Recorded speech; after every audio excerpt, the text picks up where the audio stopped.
For decades, the United States military provided a free security umbrella for the world's energy supply. But that era is officially over. Washington just realized it is bleeding treasure to protect the oil lifelines of its greatest economic rivals. The American withdrawal from the Persian Gulf isn't just a policy shift, it is the beginning of a terrifying new global order where every nation is completely on its own. The fundamental rule of international relations is that a great power never subsidizes its own destruction. Yet, for the last 40 years, that is exactly what the United States has been doing in the Middle East. To understand the gravity of the recent declarations coming out of Washington, you have to strip away the diplomatic pleasantries and look at the raw, unvarnished mechanics of global power. The President of the United States has openly questioned why America is protecting the shipping lanes for other nations for zero compensation, when the United States itself is now the largest energy producer in the world. He explicitly pointed out that China receives 91% of its oil from the Strait, and Japan 62%. His message to the United Kingdom, to Europe, and to Asia was brutally simple. Go get your own oil. Protect your own ships. We are out. To the untrained eye, this looks like isolationism, but to a realist, this is a masterclass in grand strategy and offshore balancing. The entire globalized economy, the very foundation of the liberal international order, rests on a single assumption, that the United States Navy will keep the global commons open and safe for commercial shipping. We have done this since the end of the Second World War. We secured the oceans so that our allies could rebuild their economies. But the Cold War is over, and the nations we are protecting today are no longer just fragile allies, they are our fiercest economic and strategic competitors. I want you to visualize the geography of this crisis, because geography dictates the destiny of nations. Look at the map of the Middle East and focus on the eastern edge of the Arabian Peninsula. Right there, connecting the Persian Gulf to the Gulf of Oman and the open ocean, you will see the Strait of Hormuz. Notice how incredibly narrow that waterway gets. It is a geographic choke point, an absolute bottleneck, barely 21 miles wide at its narrowest point. Now look at the shipping lanes physically drawn through that tight corridor. The shipping channels that accommodate massive supertankers are only 2 miles wide in either direction. On the northern shore, you have the Islamic Republic of Iran, armed with anti-ship missiles, fast attack craft, and sea mines. On the southern shore, you have Oman and the United Arab Emirates. If you look closely at this map, you realize that nearly 1/3 of all seaborne traded oil on the planet must pass through this tiny, vulnerable artery every single day.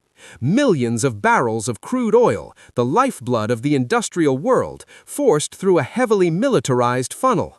For decades, the United States Fifth Fleet, headquartered in Bahrain, has acted as the undisputed apex predator in these waters, ensuring that no regional power could threaten that flow. But here is where the hypocrisy of the international community is exposed. Listen to the diplomatic rhetoric coming out of Beijing or Berlin or Paris. They constantly preach about a multipolar world, they complain about American hegemony, and they lecture Washington on international norms. But the data tells a completely different, much more cynical story. The economic engines of Europe and East Asia are entirely dependent on a military security guarantee provided by the American taxpayer. China, the nation actively trying to unseat the United States as the global hegemon, relies on the American Navy to ensure its factories have the energy to run. Let that sink in. The United States is spending billions of dollars maintaining aircraft carrier strike groups, risking the lives of American sailors to secure the supply chains of a hostile foreign power. This is the definition of a free rider problem, and Washington has finally closed the toll booth. The strategic calculus has shifted dramatically because of one monumental domestic achievement: the American shale revolution. Through fracking and advanced extraction technologies, the United States has achieved energy independence. We are now a net exporter of energy. We simply do not need Middle Eastern oil to survive anymore. If the Strait of Hormuz is closed tomorrow, the American economy will undoubtedly feel the shockwaves of global inflation, but the lights will stay on in Texas and the factories will keep running in Ohio. The same cannot be said for the rest of the world. If the flow of oil stops, China faces an immediate industrial collapse. Europe faces a catastrophic energy crisis that would make their recent winters look like a minor inconvenience. Japan and South Korea would be paralyzed. By threatening to withdraw protection from the Strait of Hormuz, the United States is weaponizing its own energy independence. This is a brilliant application of great power competition. If America steps back, who steps in? Nature abhors a vacuum, and so does geopolitics. If China wants to secure that 91% of its oil supply, Beijing will be forced to project naval power all the way into the Indian Ocean and the Persian Gulf. Building and maintaining a blue water navy capable of operating thousands of miles from home is incredibly expensive. Every $1 billion the Chinese Communist Party spends on protecting tankers in the Middle East is $1 billion they cannot spend on threatening Taiwan or militarizing the South China Sea. The same logic applies to Europe. For decades, the nations of the European Union have hollowed out their own militaries, outsourcing their defense to the Pentagon so they could fund massive domestic welfare programs. The Royal Navy of the United Kingdom, once the master of the seas, is now a fraction of its former self. By telling the UK and Europe to protect their own ships, Washington is forcing its allies to wake up from their strategic slumber. If Europe wants to keep its economies alive, they will have to rearm. They will have to build warships. They will have to take responsibility for their own backyard. From the perspective of American national interest, withdrawing our military from the Persian Gulf is not a retreat. It is a strategic realignment. The primary threat to American hegemony in the 21st century is not in the sands of the Middle East, it is in the waters of the Indo-Pacific. The United States military must pivot its resources, its ships, and its strategic focus towards containing the rise of peer competitors. We cannot do that if we are permanently bogged down playing the world's maritime police force for ungrateful beneficiaries.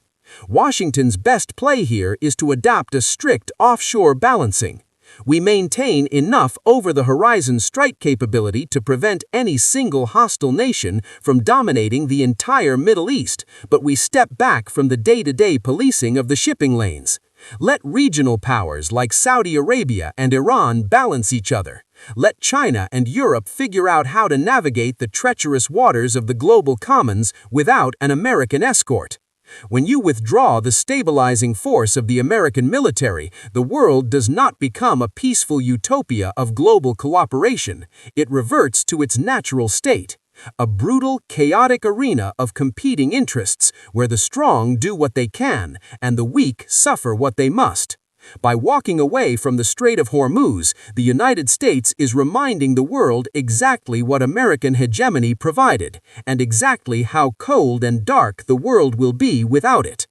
Before we finish, a quick question for you to test your geopolitical knowledge. Which of the following bodies of water connects the Strait of Hormuz to the open Indian Ocean? Is it A, the Red Sea, B, the Gulf of Aden, C, the Gulf of Oman, or D, the Persian Gulf? Let me know your answer in the comments below. In geopolitics, there are no permanent friends, only permanent interests. Thank you for listening.